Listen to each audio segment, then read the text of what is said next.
முகத்துல சந்தோஷத்தை பார்த்து எவ்வளவு நாள் ஆச்சுமா. இருங்க சாப்பாடு எடுத்து வைக்கிறேன். இந்த சந்தோஷத்தோடயே சாப்பிடுங்கம்மா. வாங்க. பேபி சொல்லுங்கம்மா. நீ என்ன சாப்பிட வைக்கணுங்கிறதுக்காக அவர் சாயங்காலம் என்கிட்ட அன்பா பேசுவாருன்னு நீ ஒன்னும் பொய் சொல்லலையே. ஐயோ அப்படிலாம் ஒண்ணும் இல்லம்மா. ஐயா சாயங்காலம் வந்து உங்ககிட்ட சந்தோஷமா பேசுவாரு பாருங்க. சரி நீ சாப்பாடு எடுத்து வை, நான் இன்னைக்கு திருப்தியா சாப்பிடணும். சரிங்கம்மா, எடுத்து வைக்கிறேன்.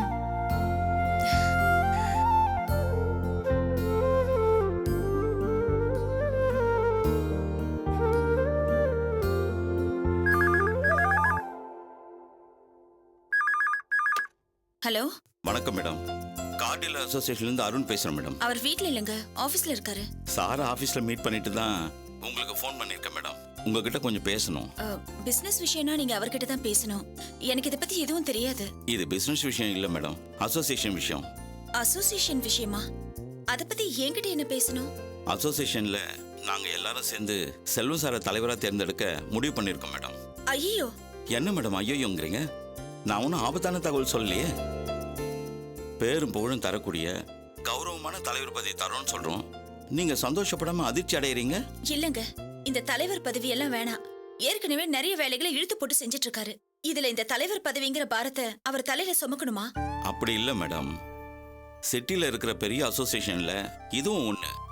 இந்த தலைவர் பதவிக்கு நான் நீனு போட்டி அதிகமா இருக்கும். அதனால திறமையும் நேர்மையும் இருக்கிற செல்வம் சார் தான் இந்த பதவிக்கு வரணும்னு ஆசைப்படுறோம். இந்த விஷயத்த அவர்கிட்ட நேர்லயே சொன்னோம். ஆனா அவர் யோசிச்சு சொல்றேன்னு சொல்லியிருக்காரு. இருந்தாலும் நீங்க ஒரு வார்த்தை சொன்னா அவர் கேட்பாரு. கொஞ்சம் அவர்கிட்ட சொல்லுங்க மேடம். இல்லங்க, நீங்க தப்பா நினைச்சுக்காதீங்க. கீழ்மட்டத்துல இருந்து நாங்க கொஞ்சம் கொஞ்சமா மேல வந்திருக்கோம். ஏற்கனவே இந்த தொழில அவருக்கு நிறைய விரோதிங்க இருக்காங்க. அப்படி இருக்கும்போது இந்த தலைவர் பதவிக்கு போட்டி போட்டு இன்னும் விரோதிகளை சம்பாதிக்கணுமா? எங்களுக்கு தலைவர் பதவியும் வேணாம், ஒன்னும் வேணாம். அட என்ன மேடம் இது? தலைவர் பொண்டாட்டின்னு பெருமையா சொல்லிக்க ஆசைப்படுவீங்கன்னு நினைச்சா நீங்க இப்படி பயப்படுறீங்க? இல்லங்க, இதெல்லாம் எங்களுக்கு சரிப்பட்டு வராது.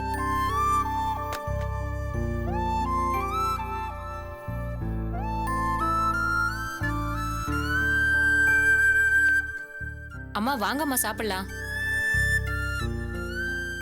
என்னம்மா யோசிச்சுட்டு இருக்கீங்க? யாரும்மா போன்ல? அசோசியேஷன் காரங்க தலைவர் பதவிக்கு அவரை போட்டி போட சொல்லி என்ன சொல்றாங்க. இருக்கிற பிரச்சனை போதாதுன்னு இது வேறயா? அதெல்லாம் வேணான்னு நான் சொல்லிட்டேன். சரி வாங்கம்மா, முதல்ல நீங்க வந்து சாப்பிடுங்கம்மா. இல்ல பேபி, எனக்கு சாப்பாடு வேண்டாம். என்னம்மா நீங்க சாப்பாடு வேண்டாங்கிறீங்க? அந்த அசோசியேஷன் காரங்க தலைவர் பதவிக்கு வேற இவருக்கு ஆசையை காட்டிட்டாங்க. அவர் வேற யோசிச்சு சொல்றேன்னு சொல்லிருக்காராம். இத நான் வேண்டான்னு சொன்னது தெரிஞ்சா அவர் என்ன சொல்லுவாரோ தெரியல. என்ன செய்யறதுன்னு எனக்கு புரியல. ஏற்கனவே இங்க பிரச்சனைக்கு மேல பிரச்சனை, இதுல இந்த பிரச்சனை வேற.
Proceed.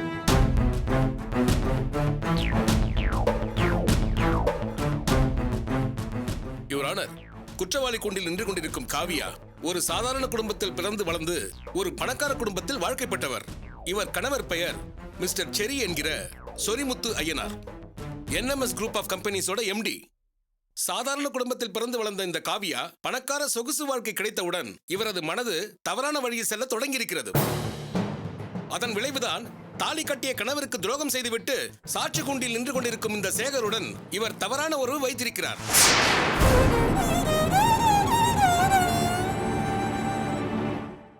இவரது கணவர் ஆபீஸில் வேலைக்கு சேர்ந்த இவரது தங்கை பிரியாவுக்கு இவர்களின் தப்பான உறவு தெரிந்துவிட்ட காரணத்தினால் உடன் பிறந்த தங்கை என்று கூட பாராமல் கொடூரமாக கொலை செய்து எரித்திருக்கிறார்கள்.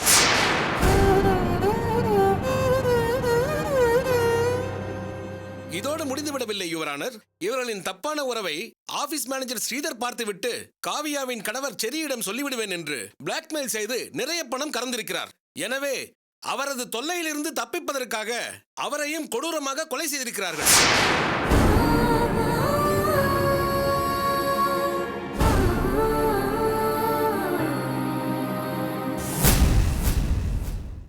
இது எல்லாவற்றிற்கும் மேலாக தனது கணவரின் சொத்துக்களை தன் இஷ்டம் போல் அனுபவிக்க வேண்டும் என்பதற்காக இவர்கள் இருவரும் திட்டம் போட்டு செரியை மனநோயாளியாக்கி ஹாஸ்பிட்டலில் படுக்க வைத்திருக்கிறார்கள்.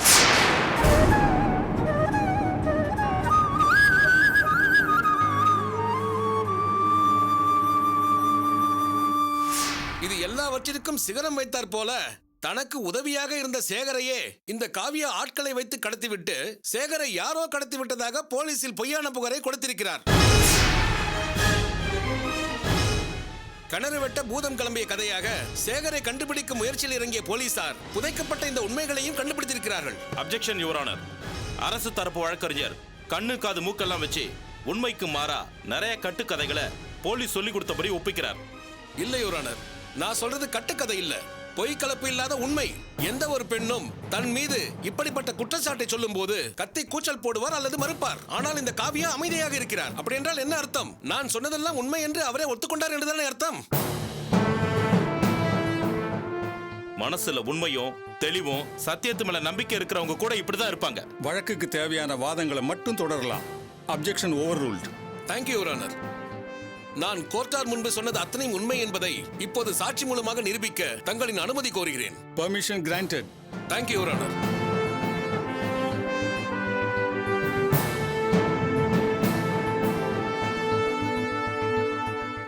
உங்க பேர் என்ன? சேகர். உங்களுக்கும் காவியாக்கும் எத்தனை நாளா தப்பான உறவு இருக்கு?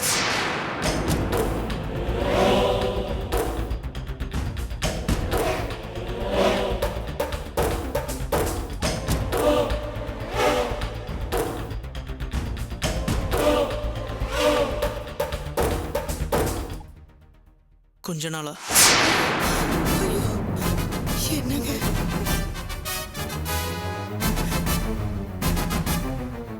கொஞ்ச நாள்னா ஒரு வருஷமா. உங்க தப்பான உறவு பிரியாவுக்கு எப்ப தெரிய வந்தது? இவங்க கம்பெனியில் சேர்ந்த கொஞ்ச நாள்ல பிரியாக்கு இந்த விஷயம் தெரிய வந்தது.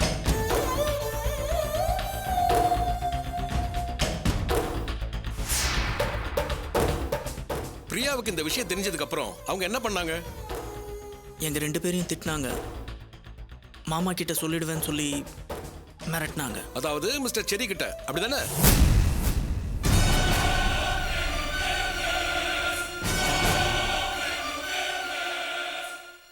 ஆமா. அப்புறம் என்ன நடந்தது? நாங்க எவ்வளோ சொல்லி பார்த்தோம், பிரியா கேட்கல. அவளை கொன்னு அடையாளம் தெரியாத அளவுக்கு எரிச்சிட்டோம்.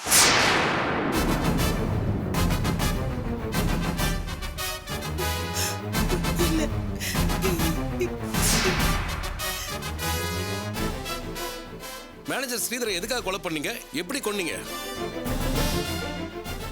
எங்களுக்குள்ள இருந்த தப்பான உறவையும் பிரியாவை நாங்கள் கொன்னதையும் தெரிஞ்சுக்கிட்ட மேனேஜர் ஸ்ரீதர் காவியா மேடத்தை அப்பப்போ மிரட்டி பணம் வாங்கிட்டு இருந்தான். அவன் தொல்லை தாங்க முடியாம நாங்கள் தான் அவனை திட்டம் போட்டு கொன்னோம்.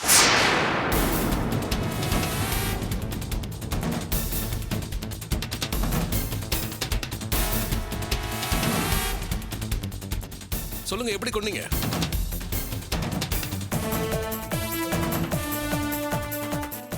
பணம் கொடுக்கறதா ஒரு புதர் மறைவுக்கு வர சொல்லி பெரிய வாளால வெட்டி கொன்னேன்.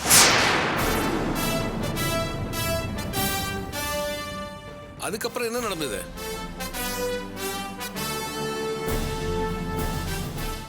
சொல்லுங்க.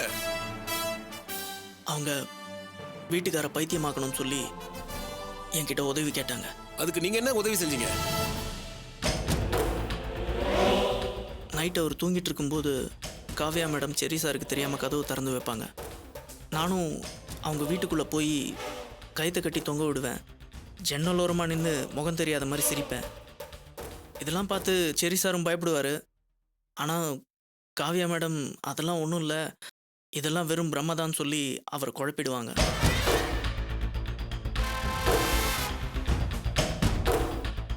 அப்புறம் வேற என்னெல்லாம் பண்ணீங்க? அதுக்கப்புறம் பாலில் மயக்க மருந்து கலந்து கொடுத்துட்டு அவர் தூங்குனதுக்கப்புறம் கொண்டு போய் ரோட்டில் போட்டு அவர் மனக்குழப்பத்தில் இருக்கிறதா சொல்லுவாங்க.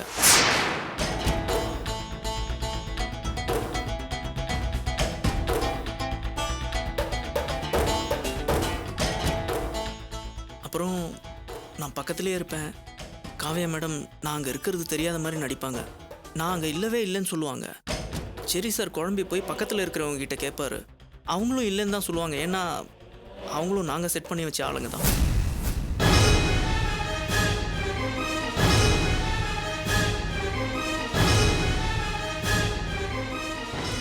இது மாதிரி இருக்கு இல்லைன்னு சொல்லி குழப்பத்தை ஏற்படுத்தி சரி சார் பைத்தியமாகவே ஆக்கி ஹாஸ்பிட்டல் அட்மிட் பண்ணிட்டோம்.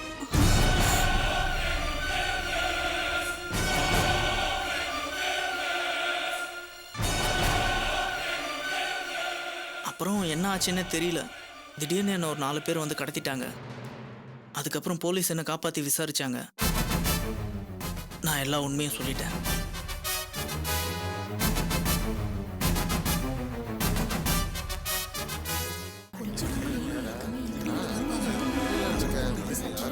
Order order order. இன்னும் ஏதாவது சொல்ல விரும்புறீங்களா? ஆமாங்க ஐயா, இன்னொரு முக்கியமான விஷயத்த சொல்லியே ஆகணும். என்ன விஷயம் சொல்லுங்க. நான் இப்போ சொல்ல போகிற விஷயத்துக்கும் இந்த கேஸை டீல் பண்ணிட்டு இருக்காரு இன்ஸ்பெக்டர் பன்னீர்செல்வம். அவரோட செல்ஃபோனுக்கும் முக்கியமான சம்பந்தம் இருக்குயா.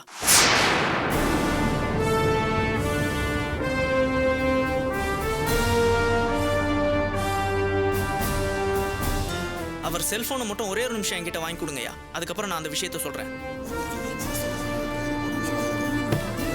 Order order order. அவரோட செல்போனுக்கும் இந்த கேஸுக்கும் என்னப்பா சம்பந்தம்? நிறைய சம்பந்தம் இருக்குயா. முதல்ல அவரோட செல்ஃபோனை என்கிட்ட கொடுக்க சொல்லுங்கய்யா. இன்ஸ்பெக்டர், உங்க செல்போன் அவர்கிட்ட கொடுங்க. யுவர் ஆனர், இந்த கேஸுக்கும் என்னோட செல்போனுக்கும் என்ன யுவர் ஆனர் சம்பந்தம்? இருக்குன்னு சொல்றாரே, கொடுங்க பாப்போம். கொடுங்க.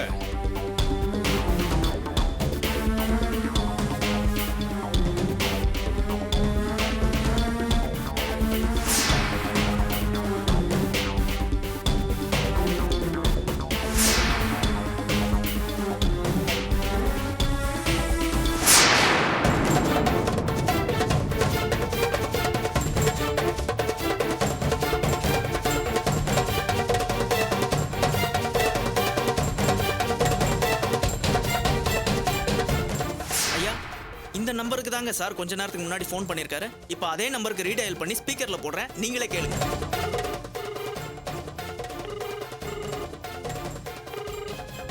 என்ன சார், நீங்க சொன்ன மாதிரி அந்த சேகர் பையன் ஜட்ஜி முன்னாடி காவியாக்கு எதிராக சாட்சி சொல்லிட்டானா? அப்படி சொல்லலாம் சொல்லுங்க சார். என் பாதுகாப்புல இருக்கிற அவன் பொண்டாட்டியை நான் வச்சிடுறேன்.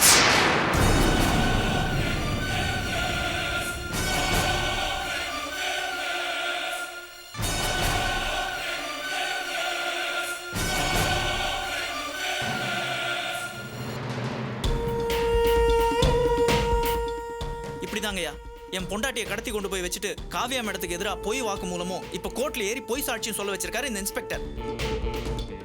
காவியா மேடம் நிரபராதிங்கய்யா. அவங்கள பத்தி நான் சொன்னது எல்லாமே பொய்.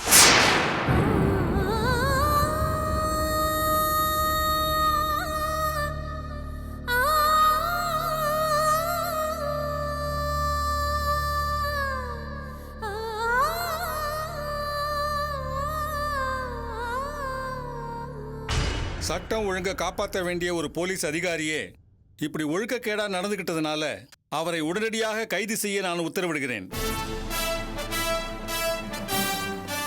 அந்த செல்போன் கொடுங்க.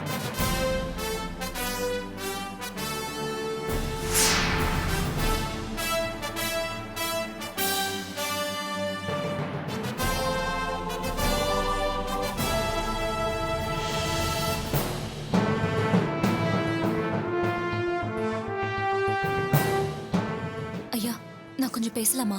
பேசுங்கம்மா. அவரை கைது பண்ணா மட்டும் போதாது. அவர் பின்னால இருந்து யார் இதெல்லாம் செஞ்சாங்க, ஏன் மேலேயும் சேகர் மேலேயும் ஏன் இப்படி அபாண்டமா பழி போட்டாங்கன்னு விசாரணை வச்சு அவங்களே சட்டத்துக்கு முன்னாடி நிறுத்தணும்.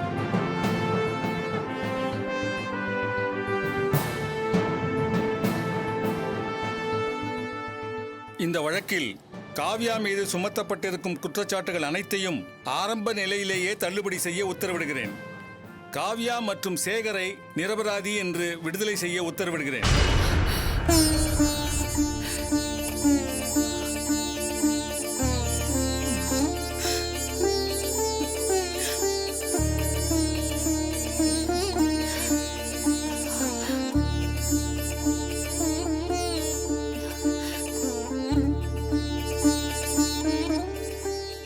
ஐயா, நான் இங்கே உண்மையை சொன்னதுனால என் மனைவி உயிருக்கு ஆபத்துங்கய்யா. அவளை நீங்கள் தான் எப்படியாவது காப்பாற்றி கொடுக்கணும். கவலைப்படாதீங்க. உங்க மனைவிக்கு எந்த ஆபத்தும் நேராம காப்பாத்தி கூட்டிட்டு வர நான் காவல்துறைக்கு உத்தரவிடுறேன். சமூக விரோதிகளிடம் பணைய கைதியாக இருக்கும் பானுவை பத்திரமாக மீட்குமாறு காவல்துறைக்கு இந்த நீதிமன்றம் உத்தரவிடுகிறது.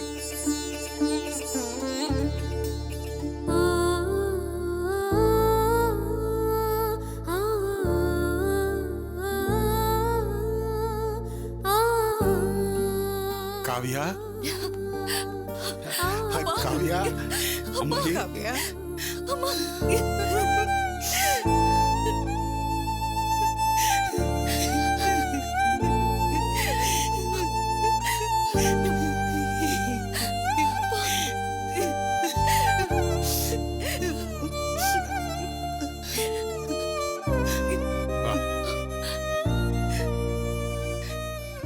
இப்போ தெரிஞ்சுக்கிட்டீங்களா என் பொண்ணு மேல எந்த தப்பும் இல்லைன்னு? எப்படியும் என் பிள்ளைய பைத்தியமாக்குறது உண்மைதானே? அதுக்கான தண்டனையை இவன் நிச்சயமா அனுபவிப்பா. இவங்க பிள்ளை மேலதான் தப்பு இருக்குன்னு தெரியாம இந்த அம்மா இப்படி பேசிட்டு போறாங்க. காவியா, சரிதான் எல்லாத்துக்கும் காரணம்னு ஜட்ஜு முன்னாலே சொல்ல வேண்டியதானே? சரிதான் குற்றவாளிங்கிறதுக்கு ஆதாரம் எதுவுமே இல்லப்பா. இப்ப அந்த இன்ஸ்பெக்டர் தான் நம்ம கிட்ட இருக்கிற பெரிய ஆதாரம். கோர்ட் உத்தரவு போட்டுடுச்சுல்ல, இனிமே அவன் தப்பிக்கவே முடியாது. பானு உயிருக்கு ஆபத்து வந்துருமோன்னு பயந்து தான் உங்களுக்கு எதிராக சாட்சி சொல்ல இருந்தேன். சரியான நேரத்தில் உங்கள் வக்கீல் வந்து என்கிட்ட பேசினாரு. எல்லாம் நல்லபடியாக முடிஞ்சுது. வாங்க உடனே டிஜிபி ஆஃபீஸ் கிளம்பலாம். சரி அப்பா, நீங்க அம்மா கூட்டிகிட்டு வீட்டுக்கு போயிடுங்க. நாங்க 2 பேரும் டிஜிபி ஆஃபீஸ் வரைக்கும் போயிட்டு வந்துடுறோம். வாங்க சார். ஓகே, ஜாக்கிரதையா போயிட்டு வாம்மா.